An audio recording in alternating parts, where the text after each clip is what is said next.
All right, hello. My name is Gareth. You're watching the Hub Online Network. We're talking about budgets, floods, and COVID-19. So let's get to it.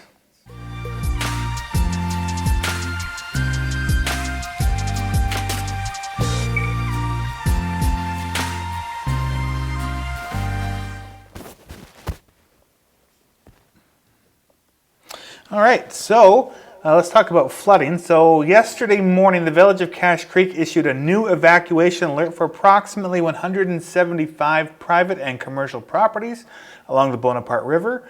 Water levels in the river have been slow to recede, and rain last week results in a quick rise. Residents who live along the river have been advised to be ready to evacuate on short notice if the river breaches its banks.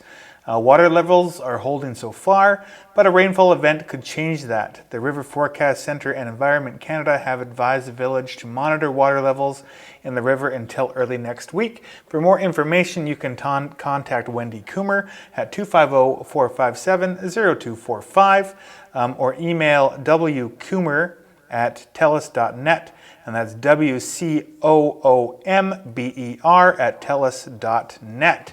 So that is from yesterday. And there is also an update about this from, let me see if I can find it here.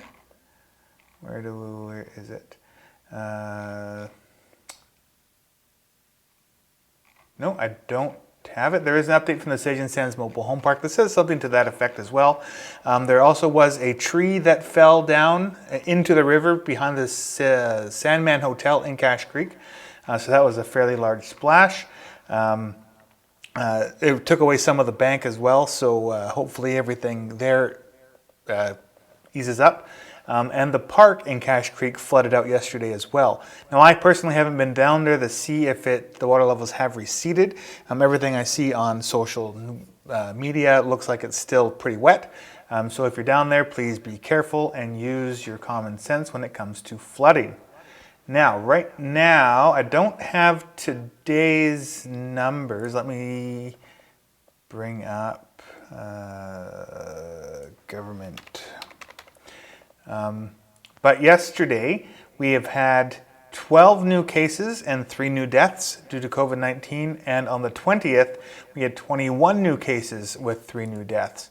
So remember that COVID-19 is still a thing and that it can be spread very quickly. So please keep your physical and social distance as much as you can. Let me just double check and make sure that they don't have today's numbers out, which they do not yet. Should have been out at 3. So cases are still going up. We were down one day last week. We did have 2 as the number, but cases are going up again, so hopefully today we have some good news. And if I see it pop up while we are chatting today, I will definitely tell you guys the new numbers. Now we have some stuff from School District 74, and I have this material actually ready for you. So what you're looking at here is what the feasible schedule is for going back to school. So it reads, Dear friends, last week Premier John Horgan and Dr. Bonnie Henry announced a plan to resume some in-class learning for students beginning June 1st. School District 74 Gold Trail invites students to return to school using the following schedules. So on Mondays, it'll be a half-day K to 12 students, which are in Group A, and half-day grades 8 to 9, which is in Group A. Tuesday, half-day for K to 5 students, Group A. Half-day grade 6 to 7 students, Group A. Half-day grade 8 and 9 students, Group B. Half-day K to 5 students, Group B. Half-day grade 6 and 7, Group B. Half-day grade 10 to 12, Group A. And on Thursday, half-day K to 5, Group B. Half-day 10 to 12, Group B. So again, it's not looking like it's going to be a schedule where students are going back every day, all day. It sounds like half days twice a week for some groups, once a week for others. So it's a pretty light return to school, but students will be with their usual classroom teachers. The school principal will let you know the schedule for your child or children, as you will see that only half of the students in a particular grade will come to school on the same day in order to reduce the number of students in classrooms at one time. If you choose to keep your children at home, the classroom teacher will continue to support your children's learning through June. And yes, that's an important thing to remember, that all of this is voluntary. So if you do not feel comfortable sending your child to school, you do not have to. So that is the main update from School District 74. Now there are some, in regards to COVID-19, there are some pretty interesting headlines from CBC today. So, for example, the government launches a benefit finder tool for emergency aid as a party spar over return to Parliament.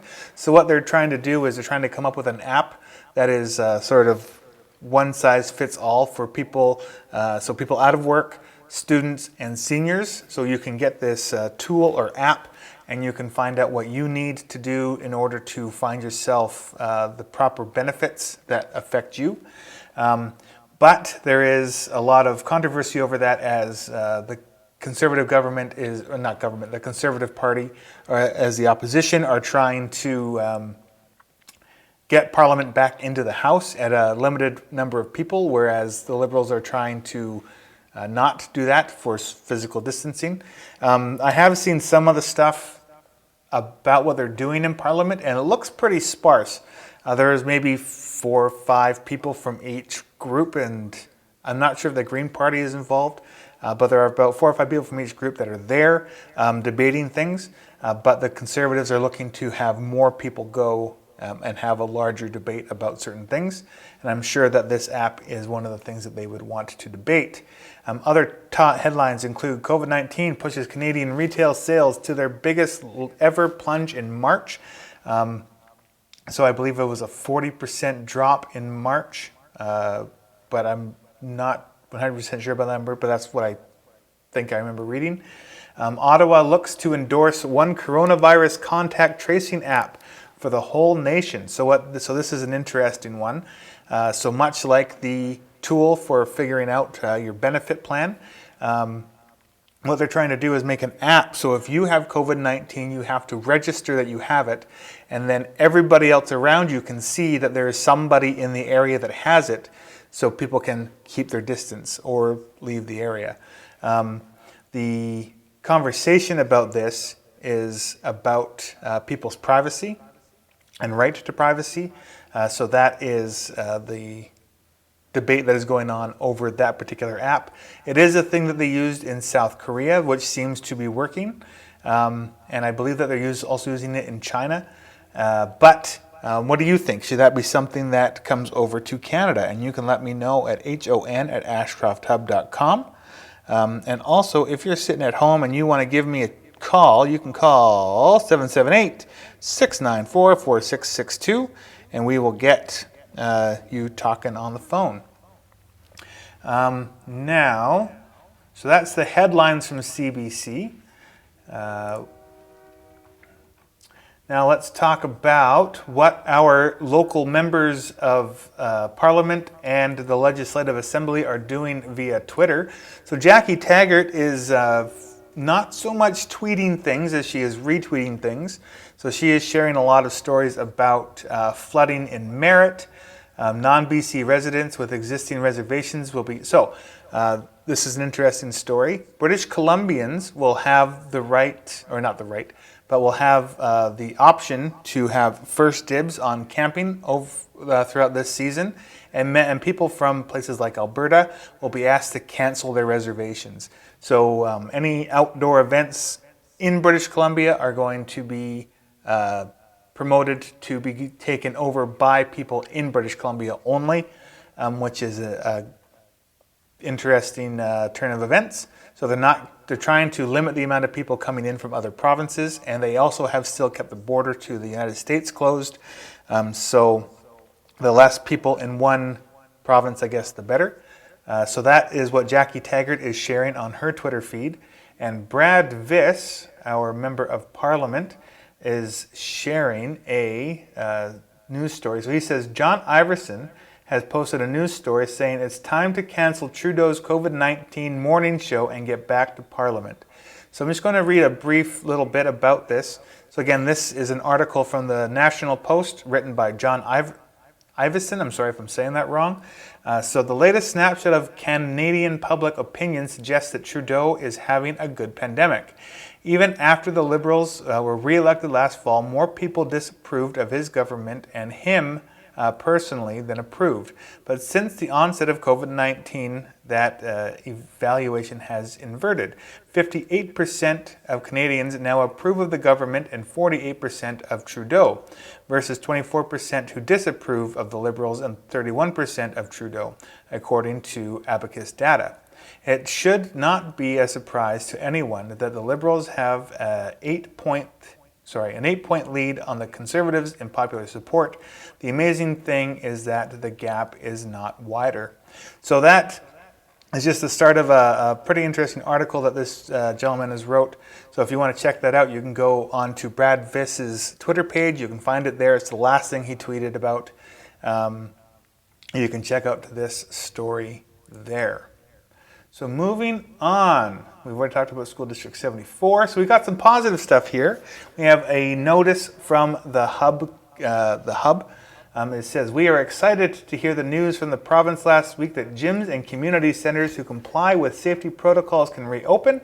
This week and next week, we are working hard to prepare for a June 1st reopening. During this time, we are assessing COVID-19 risks, creating policies and protocols in alignment with the provincial health officer and WCB, and implementing all of these to ensure that you can return to your activities at the Ashcroft Hub. We have missed you and are looking forward to seeing you very soon. So Hub services and activities will look and feel a little different due to our current pandemic reality. More details about your favorite services and activities will be provided as soon as we have them. So I actually just spoke with Vicki Trill, the executive director of the Hub, and she has worked on a 30-page document about how the Hub is planning on reopening, what the cleaning situation is going to look like, how often do we have to clean as staff here, and that sort of thing. So she's putting that in, and looking at like a June 1st opening with a limited amount of people and limited times in the gym and that sort of thing. But it's COVID-19 and that stuff is moderately expected. But stay tuned for more information about that. And from the Ashcroft Auxiliary Thrift Store, they say, hey everyone, we wanted to give you a little update about potentially reopening our store in conjunction with our governing body, the BCAHA, the provincial government, as well as local government, and most importantly, our volunteer members. We are hoping to reopen sometime in June. Many things have to happen before we can even come close to opening, but we are working hard behind the scenes to make sure that we can open. We are as safe as we can be for you, our wonderful customers, as well as our amazing volunteers. So they're looking at reduced store hours, shopping time limits, and reduced customers in the store at a time, as well as hand sanitizer station installation, which are just a few items that they need to have a reopened plan. So please continue to follow the Auxiliary Thrift Store Facebook page for more information. They're asking that you take care, stay safe, and thank you for your continued patience and support. They miss you very much. Here it is. So this is the update from the Sage and Sands Mobile Home Park. So there is more flooding in Cache Creek. So the statement from Sage and Sands is, hi everyone, here's an update on our river. The snowpack is gone from the Bonaparte Plateau. The rain forecast is favorable for us. The alert is in place to allow the village to do whatever work needs doing. Quite flooded at the Cache Creek Park. Some undermining happened through town. Today is supposed to be the peak. Our dike is still standing strong. Can't help the wet feet though. Soon it will all dry out. So again, that is from the Sage and Sands Mobile Home Park. And thank you to them. They have done a great job setting up sandbags and keeping people off the dike and that sort of thing. So they're being pretty safe about everything. Now let's switch gears a little bit and let's talk about the unfortunate happenings of the snowbird plane that went down last weekend. But this is some good news in that. So the Secwepemc Child and Family Services drumming group, elders and other drummers came to Royal Inland Hospital Thursday night to pay tribute to injured snowbird pilot Captain Richard McDougall.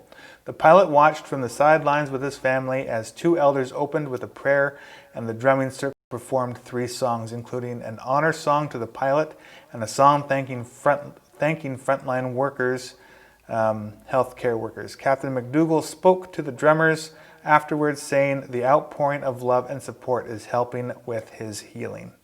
So that is awesome. Thank you to the Secwepemc, where are we here?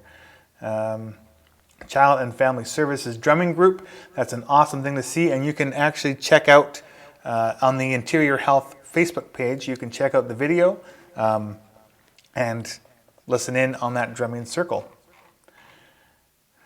So, last night, Cache Creek. So, Cache Creek's budget meeting. The Cache Creek Council had a budget meeting last night. The reason that this happened so abruptly was ultimately a time crunch. So the village the village office had originally wanted to do this on June 1st. So we were approached last week to do a live stream about the budget, Cache Creek budget on June 1st. And then on Tuesday, I was sending them an email about the details about how that'll work. And they got back to me saying that they have to do it Thursday. They didn't realize that there was a time limit. And they had to get it in this week. So last night we had the budget meeting. We had about 13 people watching live throughout the event. And some of the big takeaways from the meeting is that there will be more of a meeting for public input at an undetermined time in the future. So Mayor Tellerico said that unfortunately they have to do this way. So they did 3 readings of the proposed budget that they had to put into the provincial government. But at a later date, they will come back and revisit the budget with more input from the public. Annette Pittman spoke up about how the way the current budget is laid out does not show line by line what money will be spent on what. So that was very interesting, and you can check out the agenda on the Cache Creek Village website. But it more talks about the revenues that are coming in and going out, which balance, and does not show like how much money they're going to spend on advertising, how much money they're going to spend on the pool, how much money. It's not broken down like that. So Annette Pittman spoke up about why it's not and how it should be. The water, so then we went on and talked about, the CFO started doing a presentation, and she was saying that the water, sewer, and garbage budgets all balance. But one thing that the CFO was concerned about is the lack of reserves. So she referenced the landfill legacy fund and mentioned that they have dipped into that for certain things, but it is not a suitable thing for actual revenues. So there's money put aside from the landfill legacy fund that they are borrowing or taking from, but they should be having actual revenues for that instead of taking that money. But we'll learn more about that in a second. So a major concern is a large amount of uncollected taxes from 2019, which in 2019 alone is in arrears of around $50,000, which throws several projects out of sync. The lack of paid taxes is a major concern for the future. So I'm not sure if there was money missing from 2018 or 2017. This is just what they're saying for 2019. I did an interview with Mayor Tellerico about a month and a half ago, almost 2 months ago now, and the number was a little bit more than that when he brought this up. But the lack of paid taxes is a major concern for the future.